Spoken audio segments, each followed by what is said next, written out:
मलीर में सरंदी वारन पारां खदड़न फकीरन में राशन विरायो वियो। प्रेस क्लब मलीर जी अपील ते पीपल्स ह्यूमन राइट्स ऑर्गेनाइजेशन जे चेयरमैन एहसान अली खोसो ऐं जमीला बेगम फाउंडेशन जे chairman doctor Mohammad Idrees Arain Malir press club पहुंची लॉकडाउन जे मुतासिर थियल 35 खदड़न फकीरन में राशन विरायो। उन मौके ते अवामी आवाज़ टीवी सां ॻाल्हाईंदे मलीर प्रेस क्लब जे सदर मीर जुल्फकार चयो त खदड़ा फकीर समाज में हिक अलॻि हैसियत रखनि था, जिन खे मौजूदा लॉकडाउन वारी सूरतहाल में सरकार तोड़े वस वारनि मुकमिल तौर ते नज़रअंदाज कयो आहे। हुन चयो त असांजी कोशिशनि सां सरंदी वारनि पहुची उन्हनि जी मदद कई आहे। केतिरनि ॾींहंनि खां जेको आहे जंहिं ॾींहं खां लॉकडाउन शुरू थियो आहे मलीर जे ग़रीब माण्हुनि मिसकिननि माण्हुनि जे राशन लाइ असां कोशिशि कंदा रहिया आहियूं ऐं सवें घराणनि खे असां राशन पंहिंजी मदद पाण समाजी तंज़ीमुनि ऐं दोस्तनि सरंदी वारनि जी मदद सां जेको आहे पहुचायो आहे।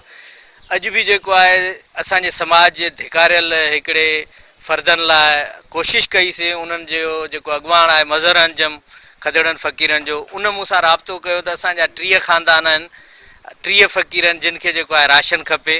उन लाइ मूं कोशिशि कई। अॼु असांजे 2 समाजी तंज़ीमुनि जमीला बेगम फाउंडेशन जे अॻुवान डॉक्टर मोहम्मद इदरीस ऐं पीपल्स ह्यूमन राइट्स अॻुवान एहसान खोसे जेको आहे राशन मुहैया कयो आहे। 20 जमीला फाउंडेशन पारां राशन आयो आहे, 15 जेको आहे पीपल्स एहसान खोसे जी तरफ़ां आयो आहे।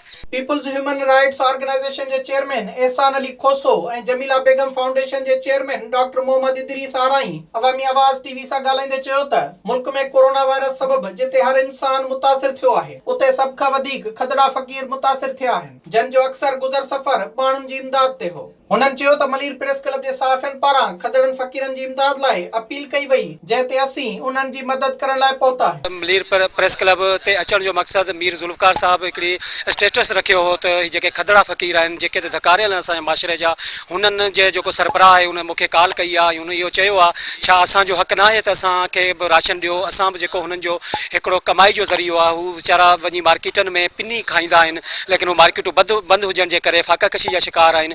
त उन मीर साहब जी अपील ते मां अॼु 20 राशन खणी मलीर प्रेस क्लब पहुतो आहियां ऐं हिते इहो खदड़नि फ़क़ीरनि खे ॾींदासीं। ऐं मीर साहब ऐं मलीर प्रेस क्लब जा जेके बि दोस्त आहिनि ही चङाई जो कमु करे रहिया आहिनि। इंशाल्लाह जमीला बेगम फाउंडेशन हमेशह हुननि जे साथ रहंदी। जॾहिं मलीर प्रेस क्लब जी कॉल थी ट्रांसजेंडर कम्युनिटी जे लाइ त उन्हनि खे राशन जी ज़रूरत आहे, त असां उन सॾ खे मान ॾींदे मलीर प्रेस क्लब जे सदर मोहतरम मीर जुल्फकार साहब खे जेको आहे सो फ़ोन कईसीं त असां 30 मां 15 घर जेको आहे ट्रांसजेंडर कम्युनिटी मेंबरनि खे जेको आहे खदड़नि फ़क़ीरनि खे राशन ॾियण जे लाइ तयारु आहियूं। उहो खणी करे अॼु हिते पहुता आहियूं ऐं अल्हम्दुलिल्लाह अॼु उहो हुननि जे जेको आहे मीर साहब ऐं मलीर प्रेस क्लब जे थ्रू उन्हनि जे हैंड ओवर कयो आहे। लॉकडाउन लगा हुआ था तो मेरे ख्वाजा सर आप मुझे बार बार कॉल कर रहे थे कि क्या कोई राशन हमें देने वाला कोई नहीं है। तो फिर मैंने मुख्तलिफ़ लोगों से रब्ते शुरू कर दिए, जिसमें से ये आज जमीला फाउंडेशन वालों ने भी कुछ दिया है अपना राशन, और कुछ हमारे खोसो साहब हैं उन्होंने कुछ राशन दिया है, ताकि मैं अपने ख्वाजा सरा कम्युनिटी को इनको पहले मैंने बोला था कि आप किसी ने बाहर गदागिरी के लिए नहीं निकलना, तो शुक्र है इन्होंने मेरी बात मानी और अपने घरों में बैठे रहे।